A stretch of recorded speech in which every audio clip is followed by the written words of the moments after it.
पूज्यश्री, माझा प्रश्न असा आहे, की आपण म्हणता, की आपण कुणाला शिवी दिली किंवा वाईट बोललो, तर त्याच्या आत्म्याला दुःख होतं. पण जेव्हा समोरचा कोणी आपल्याला असं करतो, तेव्हा तसं सेम होत नाही का, की आपल्या आत्म्यालाच दुःख होतं? आता हे काय आहे की आपल्या आत्म्याला दुःख होत नाही, आपल्या अहंकाराला दुःख होतं. त्या अहंकारालाच दुःख होतं. आत्म्याला तर खरोखर दुःख नाही होत. पण तो तो देहाध्यासात आहे, त्यामुळे तो व्यवहार आत्मा देहाध्यासात म्हणजे त्याला अहंकार म्हणतात. नाही, पण तशी प्रतिक्रिया पुन्हा पुन्हा होत असेल होत तर? असेल तर समजून घ्यायचं की आपण किती वाईट वाईट कर्म बांधले, हं. त्याचं मला फळ मिळतंय. माझं सगळं फाईल बरोबरचा निकाल झालेला आहे. फक्त माझा नवऱ्याचा थोडासा बाकी आहे. तो एक एवढा फाईल सगळ्या दुनियेतली साऱ्या दुनियेत एवढ्या फाईल्स आहेत, त्यात ह्याचा कसला हिशोब?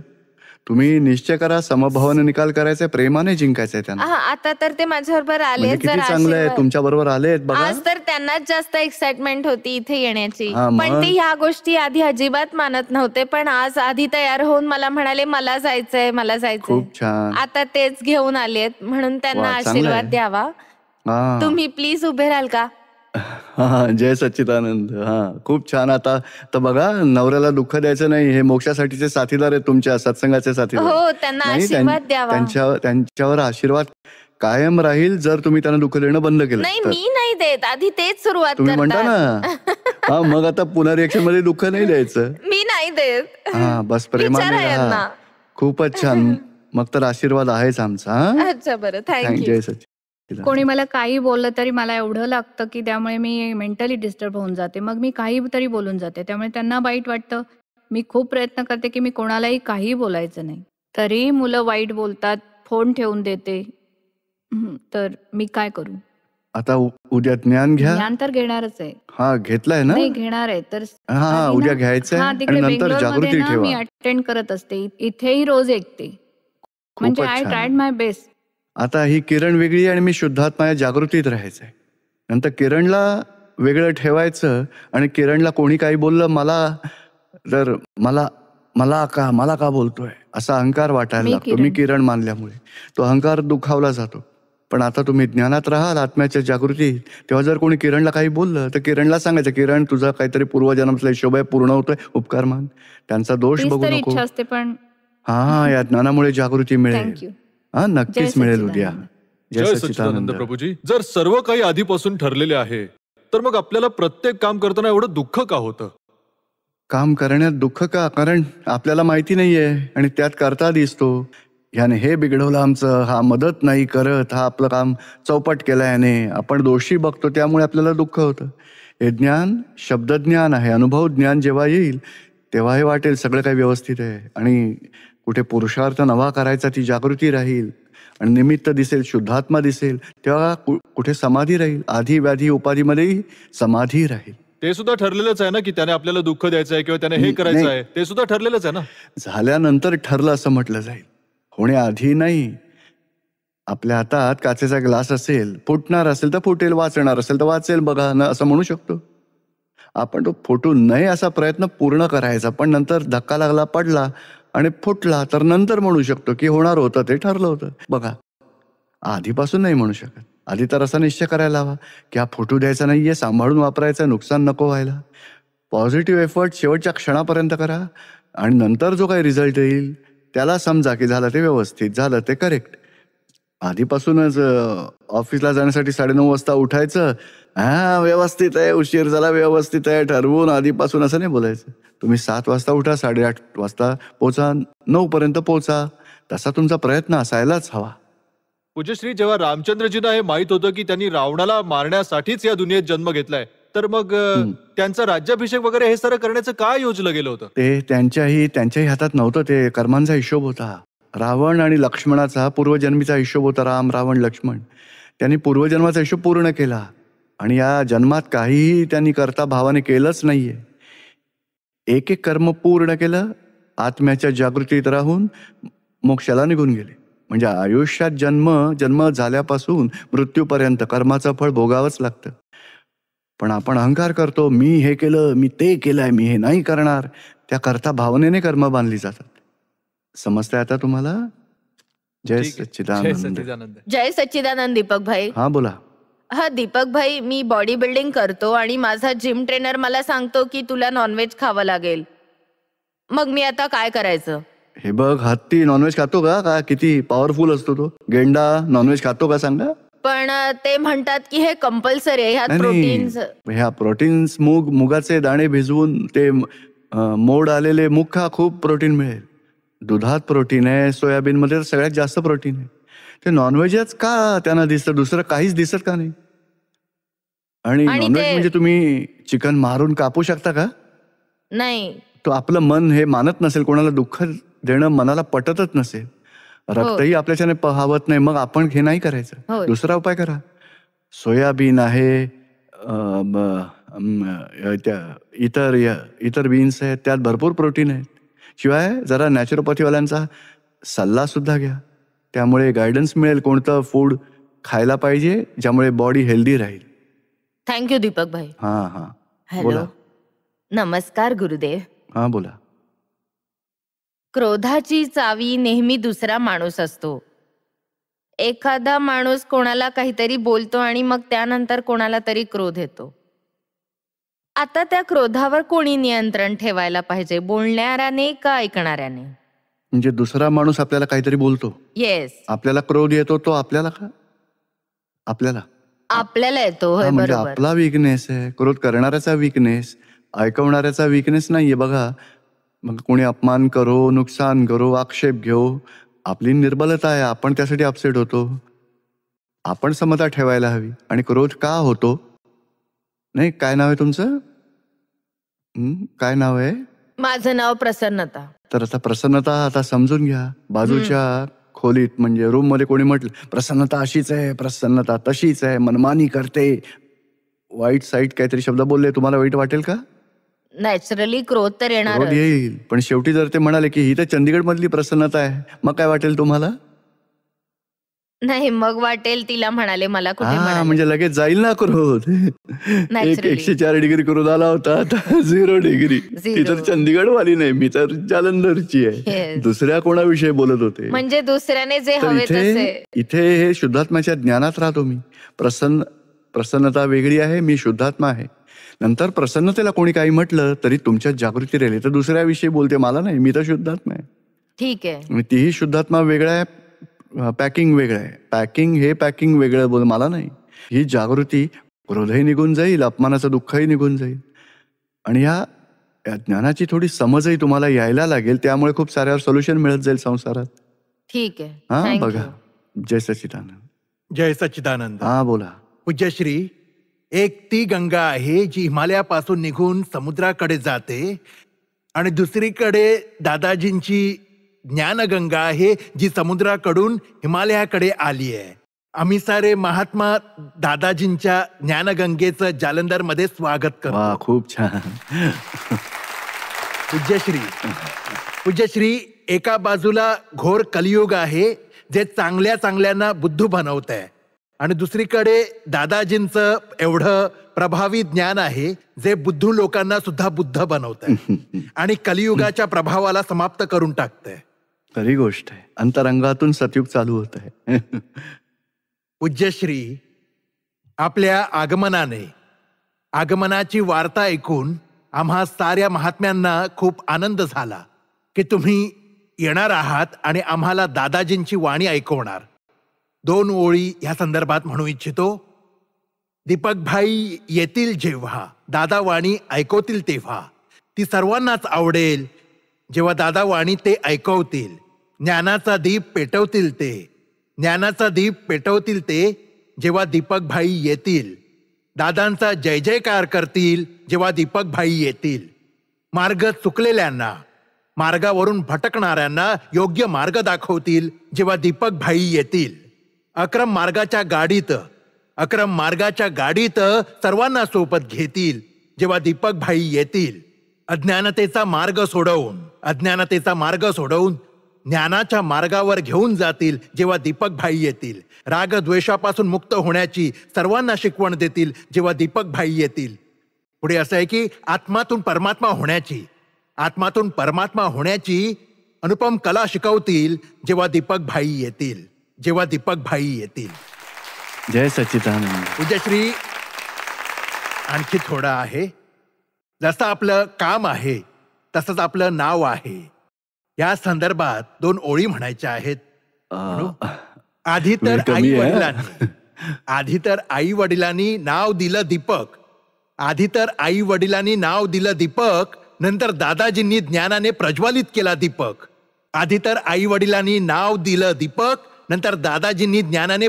केला दीपक. आता तर दीपक कित्येकांचे प्रज्वलित करी दीपक. इकडे दिवा तिकडे दिवा सगळीकडे दीपक. आता तर चंदीगडमध्येही प्रज्वलित करण्यात आले दीपक. जसं काम तसंच नाव दीपक. जय सच्चिदानंद. जय सच्चिदानंद. जय सच्चिदानंद. हा बोला जय सच्चिदानंद. कोणाच्या नाकात हिरा, कोणाच्या कानी हिरा, आम्हास कशाला हवा हिरा, आमचे पूज्यश्रीच आहेत हिरा. जय सच्चिदानंद. जय सच्चिदानंद. इथे तर कवीच बनलेत सगळे लोक एकदम खूप खूप छान. बोला. जय सच्चिदानंद दीपक भाई. हा बोला. प्रत्येक युगात एक तीर्थंकर असतात. जसे त्रेतायुग, कलियुग, द्वापार युग. प्रत्येक युगात तीर्थंकर म्हणजे सिमंदर स्वामी आता आहेत. म्हणजे प्रत्येक युगात तीर्थंकर असतात का? नाही, काय आहे की हा कालचक्राचा हिशोब आहे. आपल्या इथे आधीच्या 2 काळात म्हणजे पहिला आरा दुसऱ्या आर्यात नाही आणि 5व्या 6व्या आर्यातही नाही, फक्त 3ऱ्या आणि 4थ्या आर्यातच 24 तीर्थंकर असतात. अवसर्पिणी काळामध्ये आणि उत्सर्पिणी काळामध्ये. आणि महाविद्य क्षेत्र असं आहे तिथे एकानंतर एक असे तीर्थंकर कायम होतच राहतात. कालचक्र असं आहे तिथलं की तीर्थंकर एक केवल ज्ञानी एकाचं निर्माण झालं तर दुसरे प्रकट होतात. एकानंतर एक कंटिन्युअसली चालूच राहतं. तिथे तीर्थंकर कायमच असतात. आणि आपलं क्षेत्र 5 भरत क्षेत्र, 5 ऐरावत क्षेत्र, तिकडे 3ऱ्या आणि 4थ्या आर्यातच तीर्थंकर असतात. समजते आता हे? हो. आता म्हणजे आता तरी एकच तीर्थंकर आहेत ना, सिमंदर नाही 20 स्वामी? तीर्थंकर आहेत असे महाविद्य क्षेत्रात. 5 महाविद्य क्षेत्र आहेत आणि टोटल 20 तीर्थंकर आहेत. जय सच्चिदानंद दीपक भाई. My question is that I want to ask, what is the main difference between hell and heaven? Can you explain please? Hell and heaven म्हणजे हेवनला तर स्वर्ग म्हणतात. तिथे देवदेवता राहतात, खूप आनंद असतो, खूप भौतिक सुख आहे तिकडे. आणि नरकगती म्हणजे दुःख आहे खूप, एवढं की 1 सेकंदही सुख नाही तिकडे. एवढं भुकेसाठी दुःख आहे, मृत्यू म्हणजे मारेस तर मारतात आणि दुःख आहे, जिवंत जाळतात असं दुःख आहे, तेलामध्ये तळतात एवढं दुःख आहे तिथे, 1 सेकंदही सुख नाही. आणि देवगतीत तर 1 सेकंदही दुःख नाहीये, खूप सुख आहे, पण भौतिक सुख आहे. तेही एखाद दिवशी संपेल, पुन्हा मनुष्याचा जन्म घ्यावा लागेल. Okay, thank you. जय सच्चिदानंद. जय सच्चिदानंद. बोला. पूज्यश्रींच्या चरणी कोटी कोटी नमन. जय सच्चिदानंद पूज्यश्री. माझी तर हिंमतच होत नाहीये आपल्याशी बोलण्याची. माझा श्वासोश्वास एवढ्या जोरात होतोय की मी आपल्याशी बोलते यावर विश्वासच बसत नाहीये. पूज्यश्री, सम्यक दृष्टी काय असते? तीच मी शुद्धात्मा आहे, जागृती मिळते तीच सम्यक दृष्टी. मी किरण देवी ते मागे पडतं, मी कोण आहे याचं भान येतं, त्याला सम्यक दृष्टी असं म्हटलं जातं.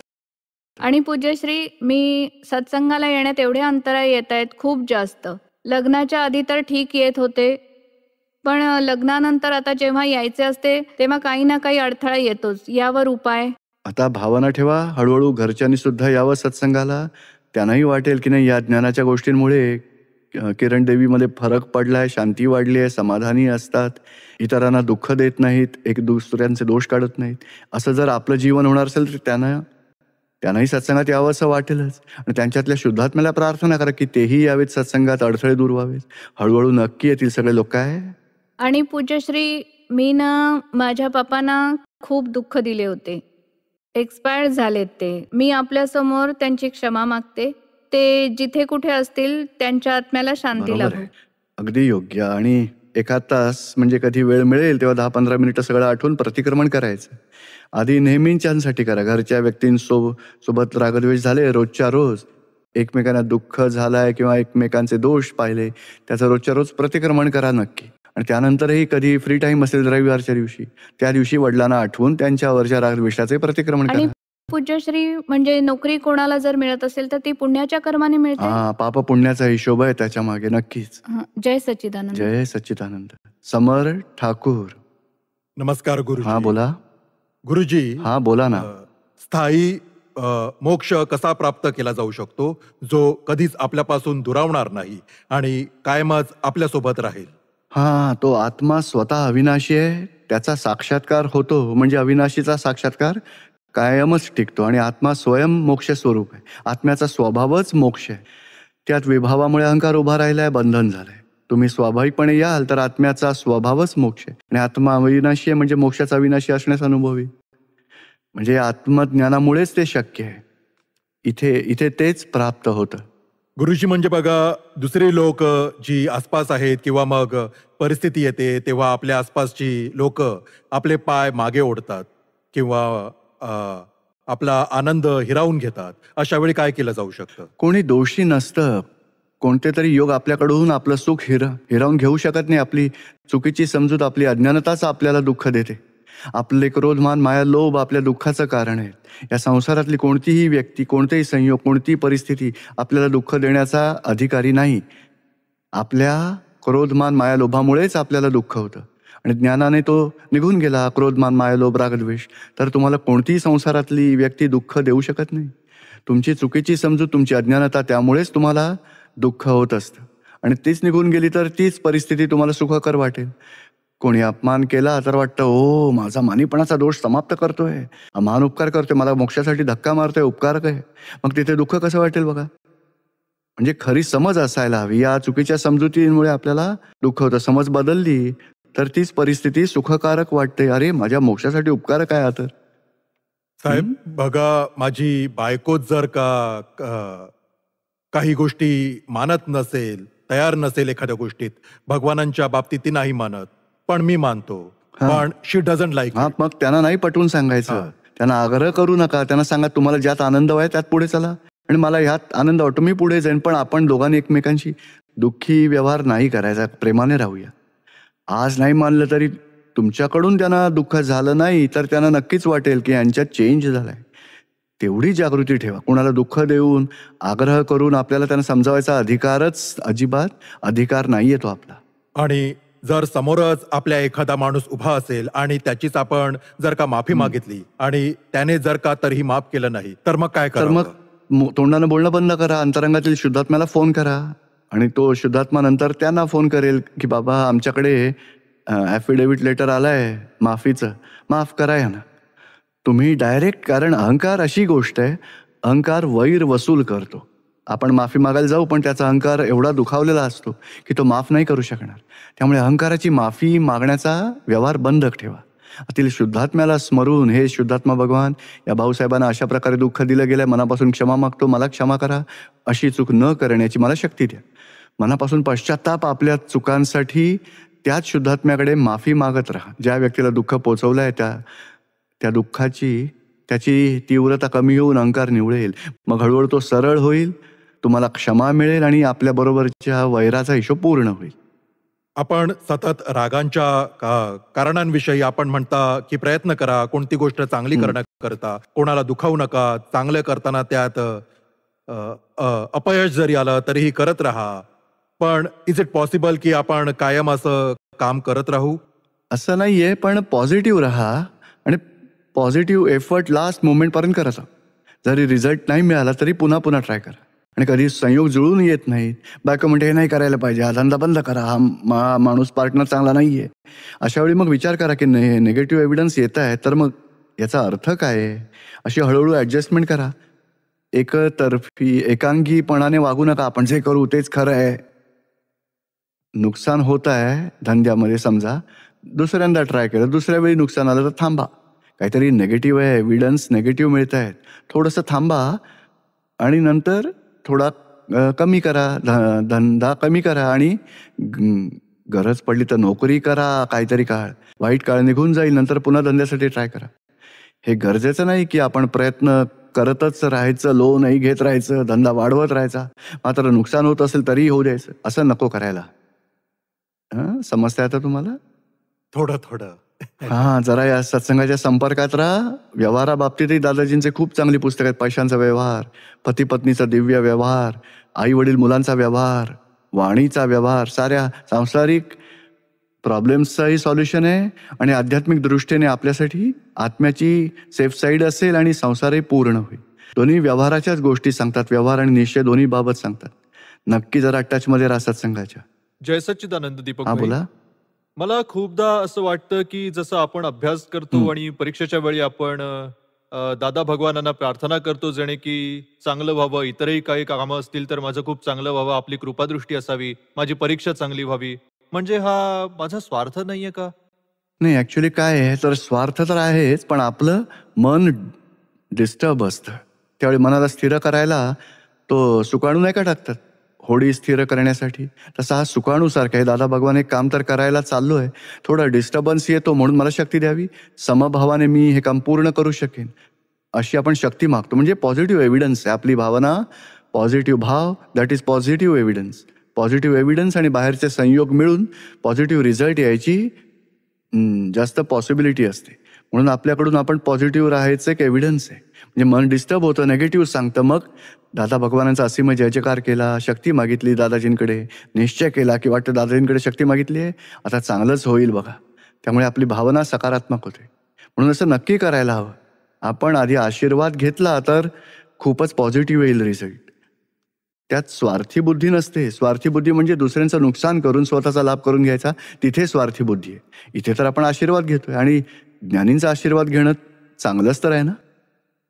खरे तर कोणतेही चांगलं काम करायला जातो किंवा अभ्यास जरी करत असतो तरी काही काळापर्यंत तर खूपच चांगलं मन लागतं, मग नंतर थोडंसं भरकटणं सुरू होतं. हा, म्हणूनच पुन्हा सुरू करायचं नाही का. मुलांना सांगतो ना लहानशा की बाबा 10 मिनिटं दादा भगवानांचा असीम जय जयकार म्हण, एक एक शब्द वाचून, दादा भगवानांचा असीम जय जयकार असो, असे शब्द वाचून चित्त स्थिर होतं. भरकटलेलं स्थिर व्हायला लागतं. विचलितपणा तो कमी होतो आणि स्थिरता वाढल्याने शुद्धी होते, ग्रास्पिंग पॉवर वाढते, कॉन्सन्ट्रेशन पॉवर वाढते आणि ग्रास्पिंग चांगलं होतं. त्यामुळे रिझल्ट चांगलाच येणार. म्हणजे सायंटिफिक अप्रोच आहे हा.